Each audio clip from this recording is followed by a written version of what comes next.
SSC 26 batch, যাদের নতুন পরিচয় এখন এইচএসসি 28 ব্যাচ, তোমরা অনেকেই এখন অনেক এক্সাইটেড বিকজ তোমাদের স্কুল লাইফ শেষ, তোমরা কলেজ লাইফ শুরু করতে যাচ্ছ, অনেকে নিজেদের প্রিপারেশন শুরু করে ফেলছো। একটু তোমাদেরকে থামাই, প্রিপারেশন শুরু করার পূর্বে কিছু জিনিসপাতি একটু কেয়ারফুল থাকা খুবই বেশি ইম্পর্টেন্ট। বিকজ তুমি একটা রাস্তায় যখন চলা শুরু করছো, ধরো কথার কথা তুমি ঢাকা থেকে তুমি যেতে চাও দেশের উত্তরবঙ্গে, তোমার আগে রাস্তার ডিরেকশনটাকে তোমার ঠিক করে নিতে হবে।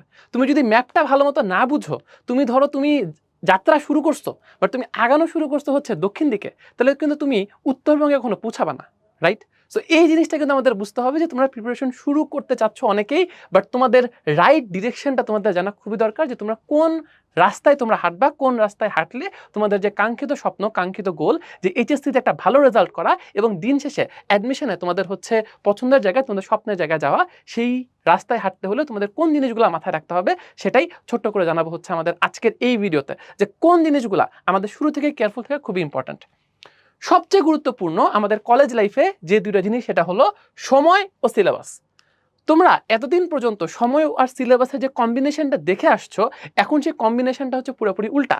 অর্থাৎ 9-10-এর সাথে আমি যদি কম্পেয়ার করি, 9-10-এ তোমরা যেই পরিমাণ সময় পাইছো আর সেখানে তোমরা যতটুকু তোমরা সিলেবাস ফেস করছো, এইচএসসি লাইফে আসে তোমাদের ঘটনাটা পুরোপুরি ঘুরে যাবে। বিকজ তুমি দেখবা যে এইচএসসি লাইফে তোমার সময়টা যাবে কমে এবং সিলেবাসটা যাবে অনেক বেশি বেড়ে।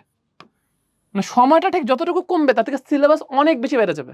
ওকে, এই সময়টা আসলে ঠিক কতটুকু কমে আমাদের, তোমরা যদি হচ্ছে তোমাদের কলেজে যখন ক্লাস শুরু হবে তার থেকে তোমাদের টেস্ট পরীক্ষার আগ পর্যন্ত এই যে সময়টা তোমরা যদি ক্যালকুলেট করো না, এই সময়টা তোমরা দেখবা হচ্ছে এই সময়টা তোমাদের পাওয়া যায় প্রায় 18 মাসের মতো।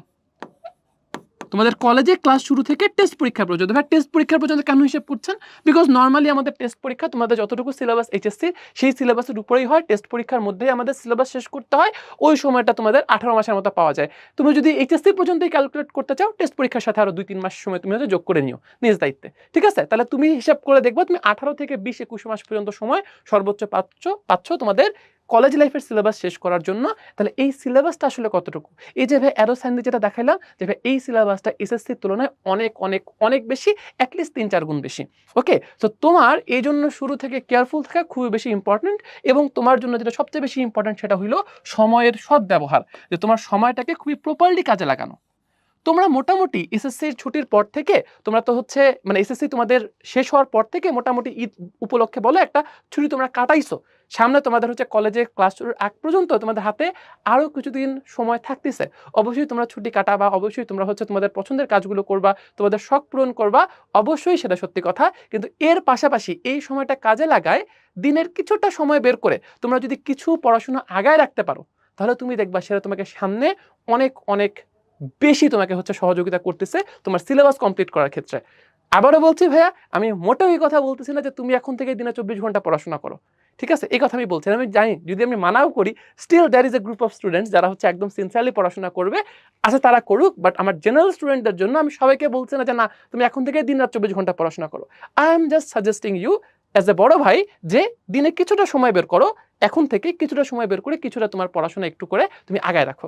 ওকে, আচ্ছা একটা জিনিস তোমাদের সামনে আমি হচ্ছে একটু ক্লিয়ার করে দিচ্ছি, সেটা হলো এখনকার যে ট্রেন্ড, এই ট্রেন্ডে আমরা দেখি যে হচ্ছে যে অনেক বেশি শর্টকাট খোঁজার হচ্ছে একটা টেন্ডেন্সি স্টুডেন্টদের মধ্যে, যে হ্যাঁ পরীক্ষার আগে অল্প সময় আমি হচ্ছে কিছু লম্বা কিছু ক্লাস দেখলাম অথবা অল্প কিছু সাজেশন পড়লাম, তাহলেই হচ্ছে আমার বোর্ড পরীক্ষা কভার হয়ে যাবে, বোর্ড পরীক্ষা আমরা পার করে ফেলবো। বাট তোমাদের একটু মাথায় রাখতে হবে যে এইচএসসিতে বোর্ড পরীক্ষাও এসএসসির তুলনায় অনেক চ্যালেঞ্জিং হয়, এটা তোমরা সময়ের সাথেই বুঝবা। বাট স্টিল অ্যাটলিস্ট এতটুকু মাথায় রাখো যে এইচএসসি কিন্তু এবার তোমার আসলে শেষ না, কারণ এই সিলেবাসের উপর এই প্রিপারেশন নেই। তোমার কি ফেস করতে হবে বলো তো? তোমার কিন্তু ফেস করতে হবে হচ্ছে অ্যাডমিশন টেস্ট। এবং অ্যাডমিশন টেস্টে তোমার কি চেক করা হবে? তোমরা সবাই জানো অ্যাডমিশন টেস্টে তোমাকে মেইনলি চেক করা হবে যে তোমার বেসিক আসলে ঠিক কতটা স্ট্রং। তাহলে এক্সামের আগে লাস্ট মোমেন্টের প্রিপারেশনের উপর ভিত্তি করে কিছু আমি লম্বা ক্লাস দেখলাম বা কিছু সাজেশন পড়লাম, ওইটা দিয়ে আমি পার পেয়ে যাব, এটা কিন্তু এইচএসসির ক্ষেত্রে হয় না। বিকজ তোমাকে আলটিমেটলি এই যে তুমি প্রিপারেশন নিবে এইচএসসির জন্য, এটাই কিন্তু তোমাকে আসলে তোমাকে অ্যাডমিশনে তোমাকে হচ্ছে ক্যারি করবে, তোমাকে এই প্রিপারেশনে ডিসাইড করবে যে তুমি অ্যাডমিশনে কোন জায়গায় পৌঁছাবা।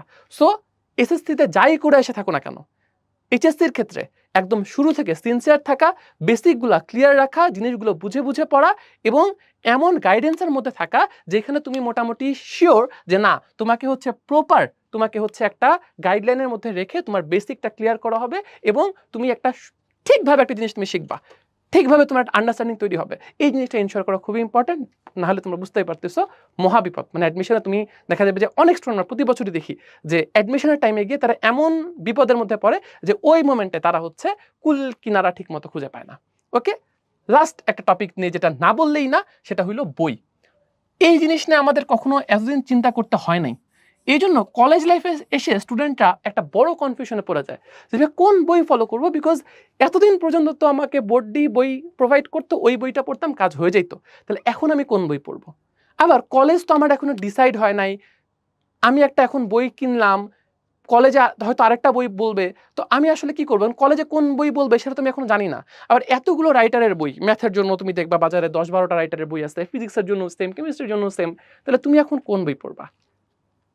আবার আরেকটা প্রবলেম তোমাদেরকে আমি বলি বইয়ের ক্ষেত্রে, স্পেশালি ম্যাথের ক্ষেত্রে এবং অন্যান্য সাবজেক্টের যারা টিচাররা তারা হয়তো ওই সাবজেক্টের ক্ষেত্রে ভালো বলতে পারবে, যে তুমি ম্যাথের, এই জন্য ম্যাথ নিয়ে বলি যে আমরা এটা সবসময় ফেস করছি যে এই যে 10-12টা রাইটারের বই বললাম না, এক এক বইয়ের এক এক রকম বৈশিষ্ট্য থাকে। কিছু বইয়ের আমরা দেখছি যে হচ্ছে থিওরি পার্টটা হয়তো একটু নাইসলি গুছানো, কিছু বইটা সুন্দর মতো টাইপ ওয়াইজ করা, কিছু বই বোর্ড বইয়ের জন্য ভালো, কিছু বই অ্যাডমিশনের জন্য ভালো। কিন্তু এই যে আমি সবগুলো একটার মধ্যে পাবো, এই যে অ্যান্সারটা যে না আমাকে সবগুলো হচ্ছে আমাকে একসাথে কভার করে দিবে, এই অ্যান্সারটার সলিউশন কিন্তু হচ্ছে আমরা অনেক দিন ধরে চেষ্টা করে একটা সলিউশন হচ্ছে আমরা আনার ট্রাই করছি। এবং তোমরা যদি হচ্ছে আমাদের বইটা ফলো করো, তোমরা দেখো উদ্ভাসের যে কোনো ব্রাঞ্চ থেকে, আশা করি তোমাদেরকেও সেটা হচ্ছে একটা তৃপ্তি দিবে যে না এই বই ফলো করলে আমাদের সুন্দর মতো থিওরি কভার হয়ে যাবে, সুন্দর মতো বোর্ড প্রিপারেশন কভার হয়ে যাবে, অ্যাডমিশনের জন্য যতটুকু আগায় থাকা দরকার সেটাও কভার হয়ে যাবে। সেটা হলো প্যারালাল টেক্সট, যেখানে আমরা চেষ্টা করছি যে থিওরি যতটুকু এঙ্গেজিংভাবে পসিবল, যতটুকু স্টুডেন্টদের জন্য আনন্দদায়কভাবে উপস্থাপন করা সম্ভব সেটা উপস্থাপন করা, বোর্ড বইয়ের প্রশ্নগুলো সুন্দর টাইপ ওয়াইজভাবে প্রেজেন্ট করা, ইভেন অ্যাডমিশনের প্রশ্নগুলো প্রতিটা টাইপের সাথে অ্যাড করে দেওয়া, যেন স্টুডেন্টরা একটা আগাম ধারণা পেয়ে যায় যে তাকে সামনে বোর্ড এবং অ্যাডমিশনে কী ধরনের প্রশ্ন ফেস করতে হবে।